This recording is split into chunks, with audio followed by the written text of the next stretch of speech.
penganggap ketiga, Dr. Ergianto Effendi, Bang Ergi. Terima kasih moderator Dr. Dede Kania. Assalamualaikum warahmatullahi wabarakatuh. Yang saya hormati Kanda Yuda, para narasumber yang luar biasa, Kang Jana yang mensponsori acara ini. Dari semua narasumber, saya justru kalau disampaikan Prof. Hasim itu hukum, tentu kalau saya juga bicara tentang itu sudah tuntas sepertinya apa yang disampaikan oleh Prof. Hasim tadi ya. Yang menarik bagi saya itu justru sebenarnya karena saya sebelumnya sudah menerima PPT-nya yang disampaikan oleh Kang Jana, apa yang disampaikan oleh Kanda Supriyono. Tetapi sepertinya tadi terlalu panjang mungkin, jadi kita tidak bisa menyimak semua.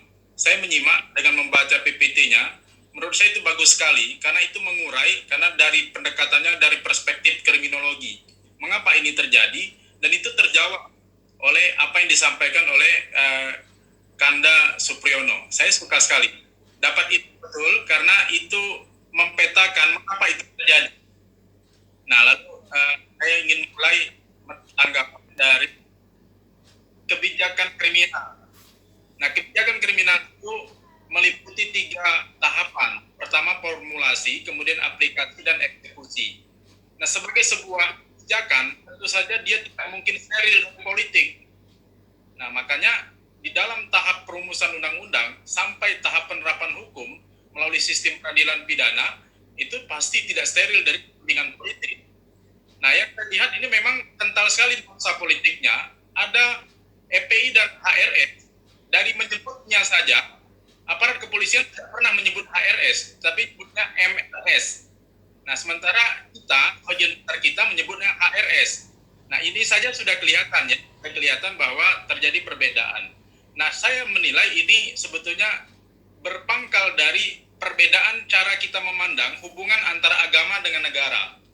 Nah, ini yang membuat kemudian perbedaan itu makin runcing di dalam tataran praksis adalah pada perseteruan antara EPI versus polisi atau negara ya, baca juga negara. Nah, jadi polisi hari ini bekerja untuk dan atas nama negara dalam tanda kutip pemerintah ya. Nah, memandang EPI itu sebagai musuh negara. Nah, dan itu juga tafsir dari teman-teman di luar kelompok yang bisa saya sebut sebagai kelompok yang memahami Islam secara politik. Nah, ini kelompok memahami Islam secara politik beranggapan bahwa Islam itu juga meliputi politik dan ekonomi. Nah, di sebelahnya, walaupun juga beragama Islam, mereka memandang Islam itu harus dipisahkan dari politik. Nah, ini yang kemudian menjadi pertempuran ini, perseteruan ini. Nah, bagi teman-teman di luar kelompok yang menganggap Islam itu juga berkaitan dengan politik, Pancasila itu ditafsirkan sebagai jaminan bahwa tidak boleh ada dominasi mayoritas. Lalu kemudian bahwa setiap orang sama kedudukannya, dia boleh untuk menduduki jabatan-jabatan publik, dan ini yang ditentang oleh EPI dan Habib Rizik, dan ini yang membuat perseteruan itu makin runcing.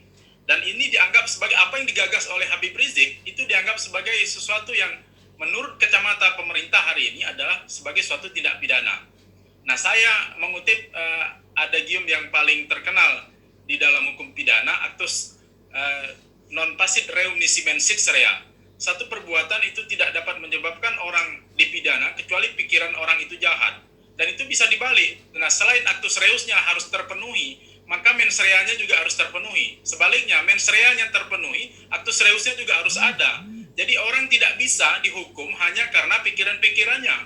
Bahkan secara ekstrim, saya juga menyatakan dalam pendapat-pendapat saya bahwa berpikir tentang kemerdekaan itu sah-sah saja. Kalau berpikir tentang kemerdekaan, sepanjang tidak ada perbuatan permulaan, karena kebetulan disertasi saya tentang makar, sepanjang tidak ada perbuatan permulaan, orang berpikir kok dipidana, sekarang orang bermimpi kok misalnya dipidana, kan yang benar aja. Nah, inilah demokrasi. Demokrasi orang boleh berpikir apa saja. Di Kanada orang dipersilakan untuk buat provinsi yang merdeka. Nyatanya tidak merdeka-merdeka atau mereka. Nah, dan yang terjadi di Indonesia hari ini adalah bahwa orang berpikir pun mau dipidana, khususnya apa yang dipikirkan oleh Habib Rizik. Dia berbicara tentang bagaimana Indonesia menurut perspektif mereka.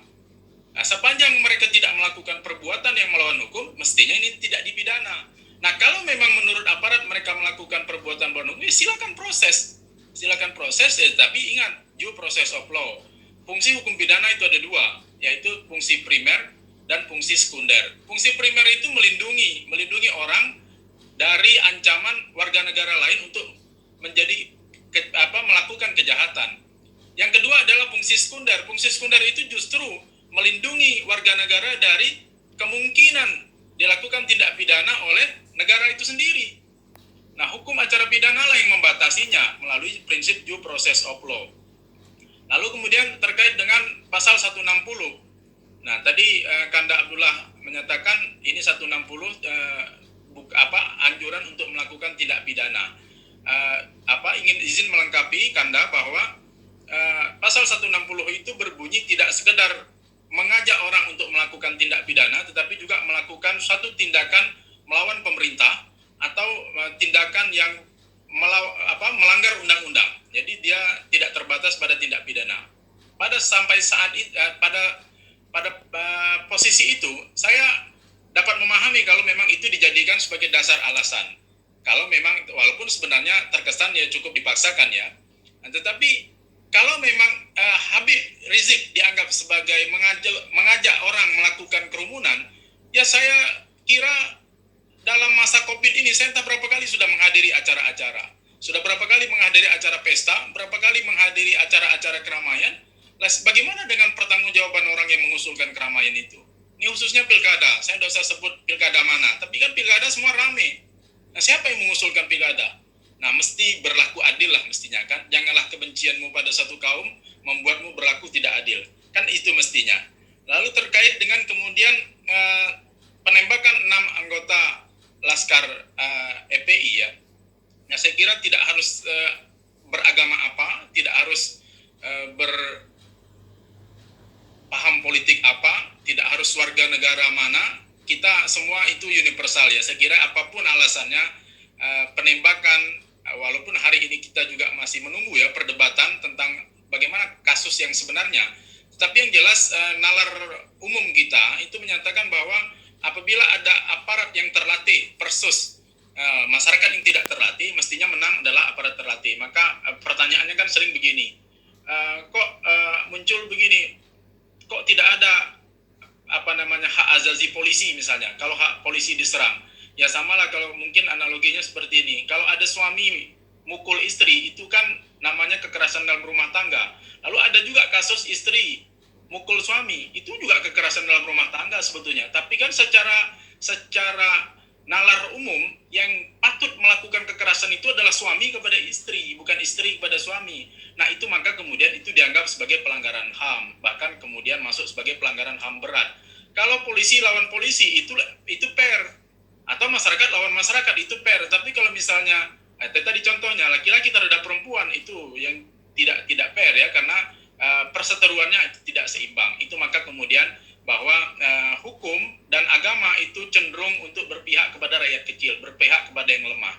Nah, itu maka kemudian termasuk agama Islam ini, Islam ini dia tidak sekedar memuat masalah urusan yang berhubungan dengan kematian, kelahiran, tetapi juga mengatur masalah yang berhubungan dengan negara. Bahkan bicara tentang perang pun Islam bicara tentang perang. Ketika Grotius bicara tahun 16-an tentang hukum perang, Islam sudah bicara hukum perang pada tahun 600 Masehi. Nah, begitu dahsyatnya, begitu hebatnya pengaturan di dalam hukum Islam ya. Nah, oleh karena itu, maka hukum Islam, ketika kemudian hukum Islam ini mengatur penguasa, ya cenderung penguasa untuk tidak suka dengan ini. Nah, kekuasaan itu tanpa hukum adalah kelaliman. Nah, hukum tanpa kekuasaan adalah angan-angan. Itu ada giumnya kan. Nah, jadi Islam, karena ini ada hukum Islam yang juga mengatur kehidupan bernegara, maka ini adalah bagaimana membuat kemudian pembatasan. Wajarlah kalau kemudian hukum ini dan termasuk hukum Islam dan apa yang disampaikan oleh Habib Rizik itu tidak disukai oleh orang yang ingin berkuasa. Nah, dia adalah dua kutub yang berbeda. Nah, ini saya kira bagaimana kita kemudian solusinya dari apa yang disampaikan oleh para kakanda tadi, ya kita memang harus mendorong dalam hal ini yang mungkin masih bisa kita harapkan di dalam negeri adalah Komnas HAM. Kita dorong Kanda Ahmad Topan dan Kanda Prof untuk melakukan perjuangannya kita dukung, termasuk misalnya melalui media sosial, teman-teman akademisi, mari kita dorong ini untuk ke arah yang lebih baik. Demikian dari saya, rekan moderator Dr. Dede Kania. Billahi taufiq wal hidayah. Wassalamualaikum warahmatullahi wabarakatuh.